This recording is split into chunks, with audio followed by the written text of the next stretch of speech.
Hello, everyone, and welcome to this episode of the Friday Charge, brought to you by EV Geek Studios. As always, we are your hosts, Joel and Sleepy Sebastian.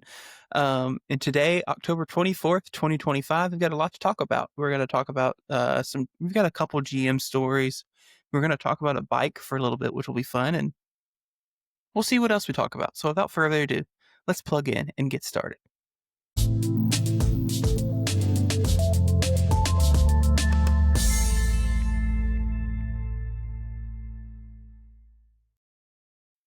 All right, our first topic of the night. Also, if you're wondering why I said Sleepy Sebastian, I have been home for approximately 10 minutes. I just got back from New York City. So, and I'm glad you texted when you did, because I was about 10 minutes from falling asleep. So, because I've been on the road. So you're Sleepy Joel. I've been on the road from Nashville today. So, I'm Sleepy Joel. So, yeah. We can talk about that more later. We'll, but yeah, we're sleepy. It's a Sleepy Friday Charge version, but we'll roll with it. So, our first topic of the night, we're going to say so long to the Chevy BrightDrop. General Motors this week ended production of the BrightDrop van at its Ontario plant. GM is blaming, quote, slower than expected demand for the vehicle. However, the sales numbers seem to indicate that demand was starting to pick up. In 2022, GM sold 146 BrightDrop vans. In 2023, they sold 497. In 2024, they sold roughly 1,500. But so far in 2025, they had moved nearly 4,000. So, I mean, pretty steady increase the whole time.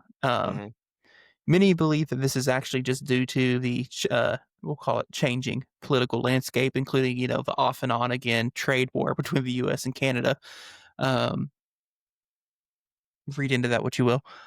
This news also comes fresh off the heels of a report that Target had planned to buy BrightDrop vans for its home delivery service, which was like last week. So, yeah. As far as we know, this does not have any impact on the future vehicles that BrightDrop was planning to co-develop with Hyundai. But who knows at this point? Those are supposed to be smaller vans type situations, and honestly, the small van market in the U.S. has pretty much vanished with the exit of the Transit Connect. I think they just killed the ProMaster, the City ProMaster as well. So it's just Rivian, right? Yeah. And anyway, yep. What was the start? Do you remember what the starting price of these were, Sebastian, or not? Let's find out. And did they qualify for the tax credit? Because that's what GM is saying at the end of the EV tax credit. I don't know if these qualified or not. They probably did. Okay. Because, I mean, it was an Ultium pack. Yep. It's just, yep. Oh, okay, well. so it won't tell me MSRP. Dang it. Because it's dead. So starting price after cash offers, whatever that means. Yeah. It says $46,425. Oh yeah. So, but that's of course after they've marked them down pretty significantly. Yep. So take that with what you will. Yep. Yeah. I mean, we kind of saw this coming. I mean, it's kind of sucks though, because I've kind of been seeing a little bit on the road. I mean, I saw one today on my trip, charging at an EA station. It was a Walmart one. So yeah, I mean, kind of seeing this kind of trickle down, and I hope this is not something that is an avalanche, but yay Rivian for keeping theirs up and running. For now. Moving on, let me get my document pulled back up. On the topic of GM has teased some new automotive stuff. So during this week's Q3 earnings call, GM announced new plans for its automotive platforms. The first of these is that by 2028, GM is intending to offer, quote, eyes-off driving in some of its vehicles, starting with the Escalade IQ. GM is planning to do this by upgrading and unifying the vehicle's computer systems, allowing for, quote, 35 times more AI performance and, quote, 1,000 times more bandwidth. Whatever that means. Yep. GM claims that the success of Super Cruise is enabling them to launch the system. GM states that Super Cruise has delivered 700 million miles of hand-free driving and not a single accident as a result of the system. Again, GM claims. GM is planning to combine the Super Cruise system with the software and hardware developed from their now shuttered autonomous taxi service, Cruise.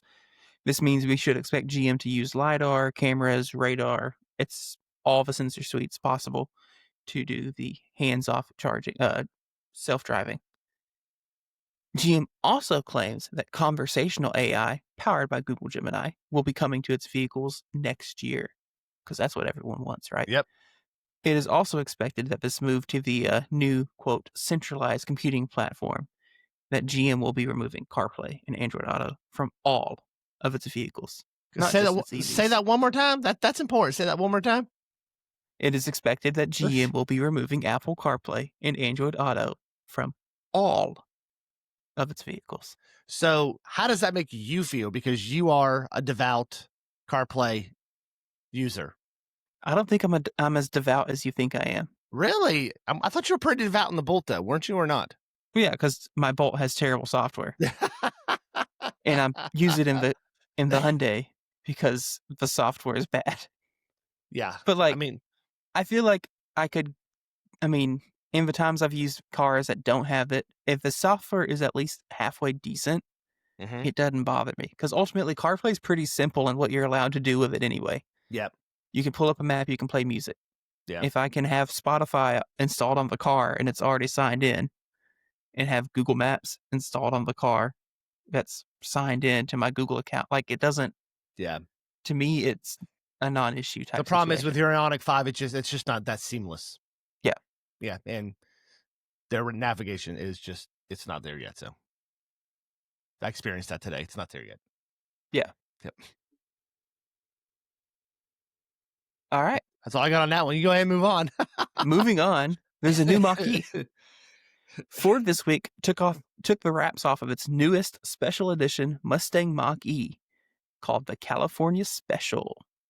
So the California Special is a visual package, and it adds special hood graphics, a rave blue illuminated pony badge, special wheels, and a pretty sweet looking navy blue interior.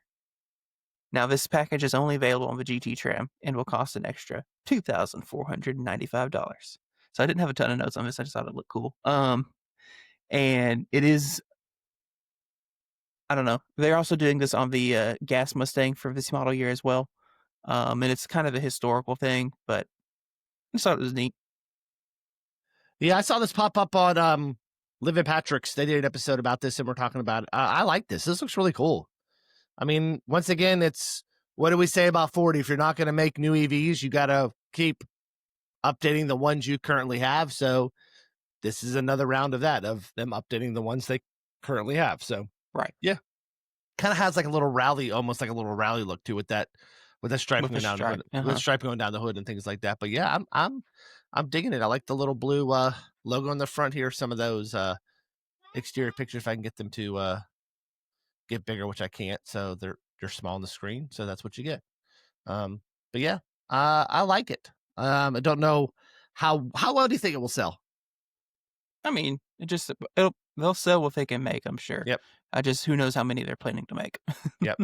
I would be curious that too. Is this like a limited run or curious or things like that? So yeah, I mean, kudos to Ford to keep reinventing, or I don't know if say it's reinventing, but kind of I don't even know what the word, just updating what they've already have, since they don't have anything new coming down the pipeline as of right now. Yeah. Moving on.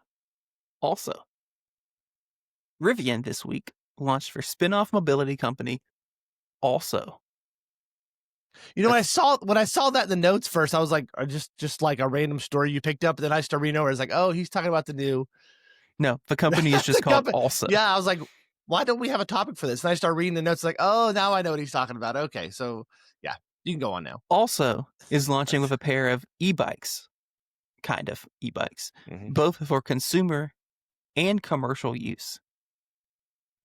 The Also e-bike features an 800 watt-hour battery that is interestingly charged via USB-C at up to 240 watts. I kind of think that's cool. It's not a proprietary charger. It's not some DC barrel jack, whatever. Yep. It's USB-C, so you can charge it off of basically anything if you want to. Yep. Now, of course, you'll need the big boy 240 watt charger to do it at full speed. But in theory, you can charge it anywhere, which I think is pretty neat. The battery is also removable, and if you remove a battery, you then have a gigantic USB-C battery bank if That'd you be cool. need it for whatever That'd reason. be cool. Yeah. The bike also features a pedal-by-wire system, so that means the pedals don't actually connect to the wheels. It uses the motor to kind of make you feel the resistance of the wheels, and the harder you pedal, the faster the motor spins type situation.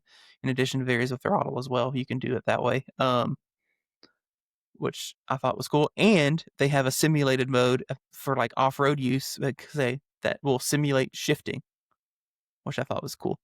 Um, I like the app here. I like the little simulation of the app. yeah, so Looks very Rivian. Cool.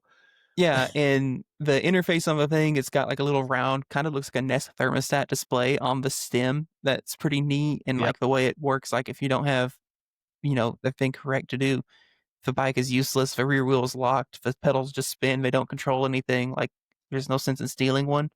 Um, so like it's a pretty cool little bike. Yeah. The pricing is questionable to me. That's probably where it's going to get a little iffy, isn't it? So at launch, it's $4,500.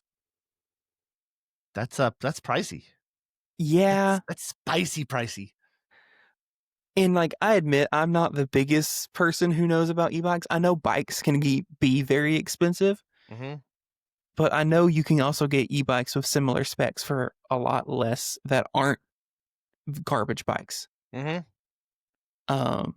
So it's an interesting predicament. Of course, I know there's also just even in the regular pedal space, like obviously a Mongoose and a Trek are very different bikes and have very, very, very different prices. But I don't know. 4,500 seems like a lot of money. That's going to price a lot of people out of it. I mean, a lot of those bikes we drove at Electrify Expo last year were nowhere close to that. They were decent e-bikes.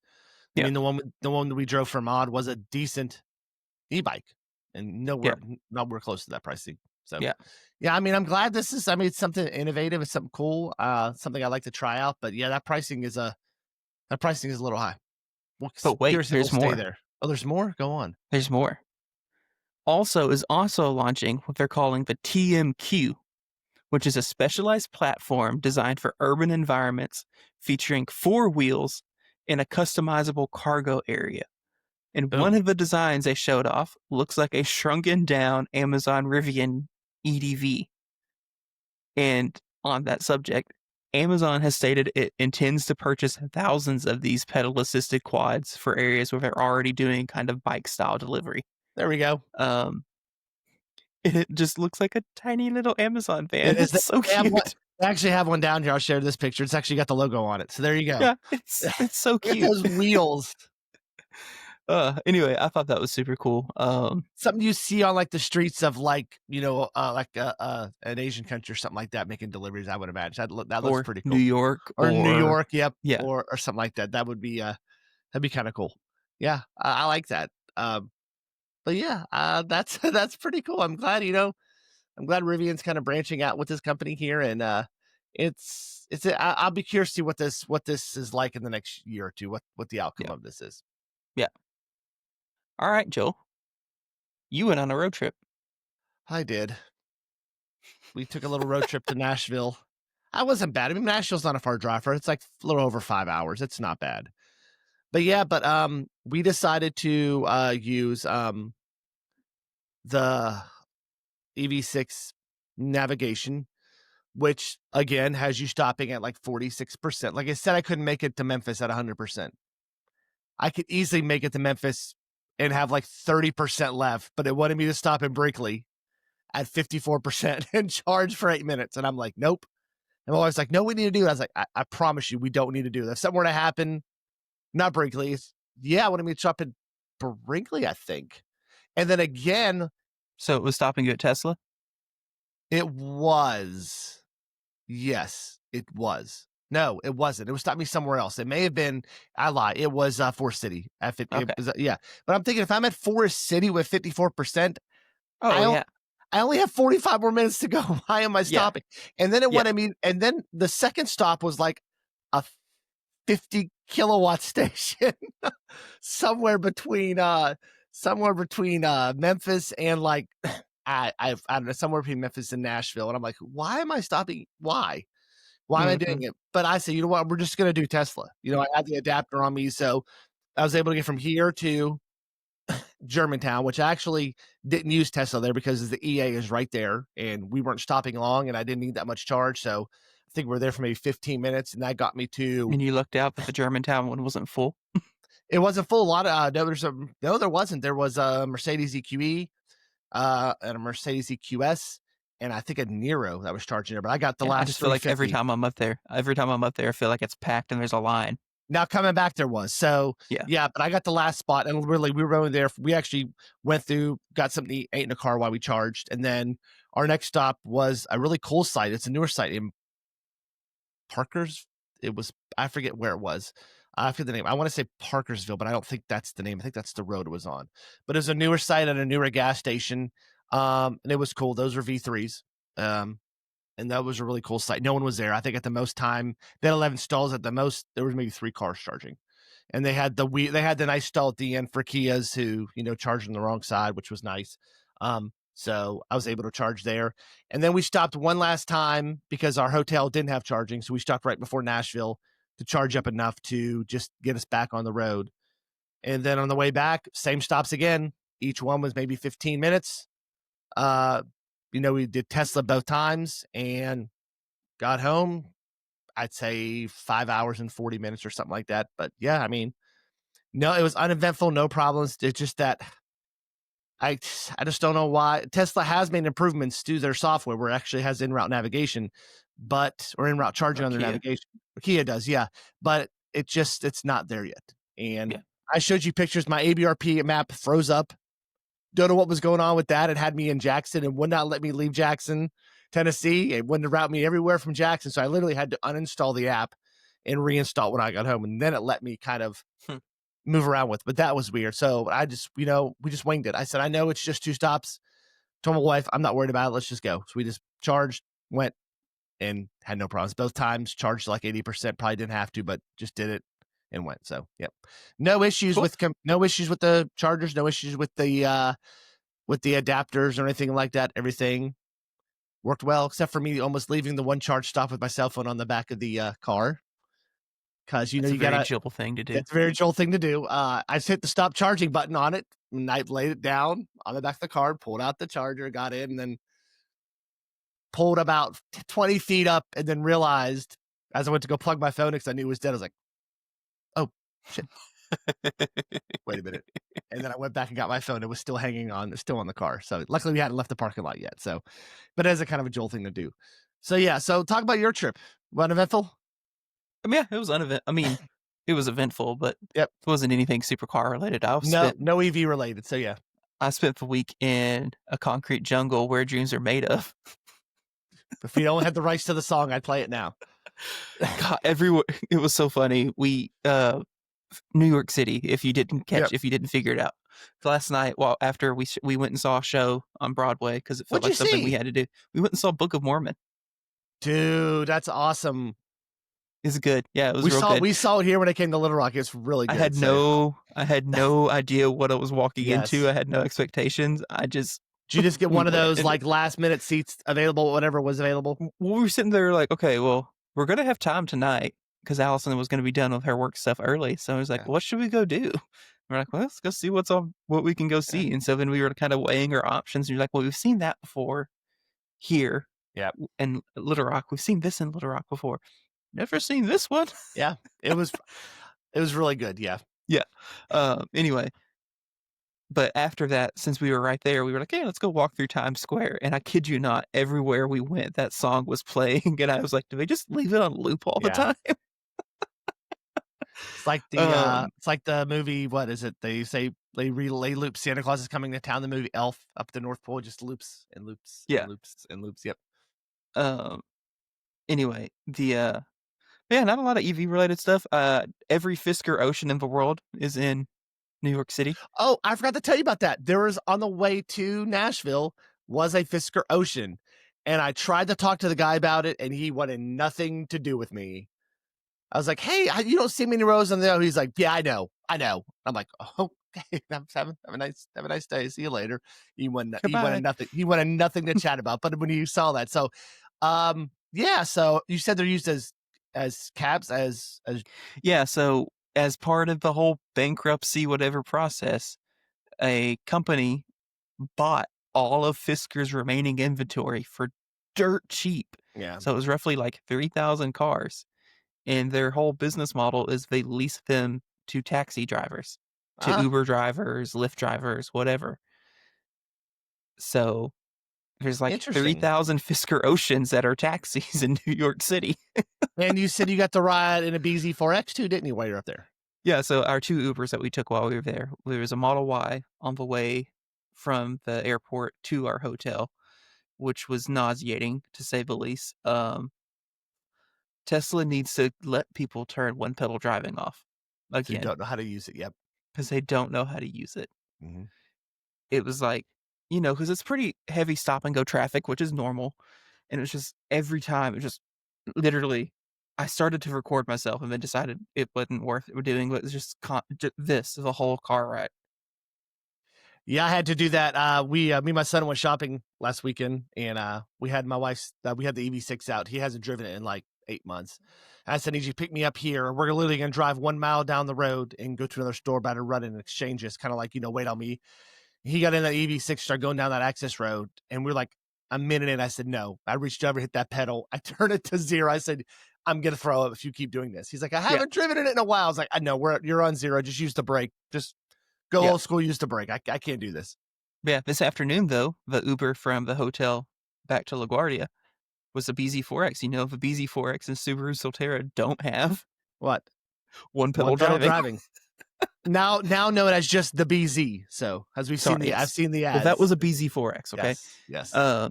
Anyway, and honestly, that was fine. It was perfectly fine. And the suspension was better than a Model Y. I the suspension on my 10-speed bike's better than a Model Y. So on the older Model Ys, let's not talking about the older Model Ys. Yeah, so yeah.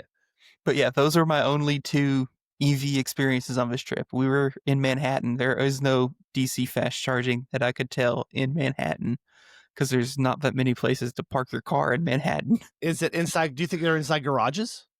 I did open the Tesla app out of curiosity, and nothing came up. There were some Really? destination chargers that came up, but Okay. not any superchargers. Interesting. They were all off of the outside of Manhattan, which makes sense. Yep. But yeah, it was interesting. It's just cultural and dynamic. Like, on one hand, I loved how I could walk to everything. And if I couldn't walk to it, I could spend $2.90 and be there in 10 minutes by riding a train. Totally different than LA. Totally different than Yeah. LA. 2 miles in LA cost you $40. So yeah. On the other hand, well, it's only $2.90 because of the subway. Yep. My Uber from the hotel to the airport was $90. And it was $90 to get from the airport to the hotel. So How long did it take you? about 40 minutes both Better times. than LA. So yeah. Yeah. Anyway, but I was like, as cool as it was and as much as I enjoyed it, I like driving too much. Yeah. I don't think I could live somewhere where I didn't need to drive. Yep. Well, I have a cousin that lives in the Bronx, and he owns a car. He actually has to pay to park the car where he lives, but he just needs it. He does some work in Penn State. He drives once every 2 months or once every month to Penn State and back. But other than that, it's a whole different culture. Like, they buy their groceries daily. Yeah. Like, he says, "Hey, there's a store 2 blocks away. We just buy our groceries daily. Whatever we're cooking that night, we just stop home. We just stop, get them, bring them home, cook next night, stop, get what we need, bring it home." It's none of this like we go on a Sunday and get it for the entire week. It's a different kind of culture up there. So yeah, I mean, that's something I probably like that culture better than living in LA. So yeah. Yep. But yeah, no, it was a good time. It was a good trip. I've been home again for 30 minutes. It's a late recording tonight. Flying out of LaGuardia got delayed because it seems to always happen. We finally got on the plane pulled out, and there were 10 planes in front of us waiting to use the runway, so we had to wait for the 10 planes to use the runway before we could. I had my phone, I had flight radar pulled up and was just watching the line of them move. Yeah, you sent me that picture. I was like, dang. While I'm chilling on my couch. So, yep. And there was like 6 planes behind us, that whole situation. So there were people that were going to be on the Well, I plane did longer. tell you that they did tell incoming planes no one was coming in for a while because they had high winds. So I don't know if you experienced that flying out. I don't know if it was a little bumpy or not, but. And then we had to wait when we got to Little Rock. Which is odd because Little Rock is dead when you fly in at night. Literally landed, could see the gate, and just had to sit there and wait because the little tug thing was busy somewhere else, and we had to wait for the tug to get to our plane to pull it the last 10 feet to the gate. Yeah, due to the shutdown, they probably have one working right now. So that's American. That's not even federal government. Oh, wow, that is right. That is American. That's not. Yeah. Yeah. Anyway, I thought it was weird. And it was literally, we were on the ground in Little Rock. It's 7 o'clock. We're already 30 minutes late. You're like, can you just open the door and let me walk out? We only have 10, 15 gates here. Just let me walk out. Yeah, and our plane wasn't full. There were like 25 empty seats on our plane. Well, y'all could spread out. Yeah, they let people move around and spread out and all that. It was pretty nice. But yeah, I was just like, I am in town. I can see the parking garage. I can see my car. Like, I know my car is right there. I was following that flight and it kept saying landed, and it was like taxi, and it was like landed at like 7:02, or no, it was like landed at like 6:50, and it was like 7:11 taxi into gate. I'm like, in Little Rock, it takes you like 2.5 minutes to get to the gate in Little Rock, especially at 6 o'clock, 7 o'clock at night. There's like 2 other planes landing at that time. Yeah. I mean, yeah, that's weird. Yeah, it's like Little Rock Airport is when, I walked in at 7:15 and all the restaurants are closed. Yep. So we had 2 little short video before we wrap this up. We have 2 little short videos come out this week. If you want to take a look at them, one was I did a 10 to 80% charge test at a Tesla on my Kia EV9. Wasn't as bad as I was expecting it to be. I kind of knew what it was going to be because we kind of know when the charge curve stays the same, you kind of can guess what it's going to be. But it wasn't a bad experience. If you're curious about that, go watch that video. And then we released a video about the Tesla Diner. It's a short little video just from our experience there. So if you're curious what the Tesla Diner is like, and I guess would that be considered Hollywood? What would that location be considered? I guess. I think it was, if I remember right. Yep. I don't know. Someone will tell me I'm wrong. All those cities run together out there, Yeah. So, from like Beverly Hills to Santa Monica, it's like, where does the one start? Where does the other one begin? But yeah, so if you're curious about what that's like, what that experience is like, that was a really cool kind of just plop down in the middle of the city kind of thing. Go ahead and check that video out, and we'll be back next week with some interesting car reviews. So you want to take us out, Sebastian? Yeah. Unless you have anything else to share. Nope, that's it. That's a wrap for today's episode. Thank you all for plugging into the Friday Charge. Be sure to subscribe to us on YouTube and tap the notification icon to be notified about new releases. Next week, we're going to release something. I haven't decided yet. If you guys have any thoughts or questions, drop them in the comments below because we would love to hear from you. So long, everyone, and we will see you on the next episode of the Friday Charge.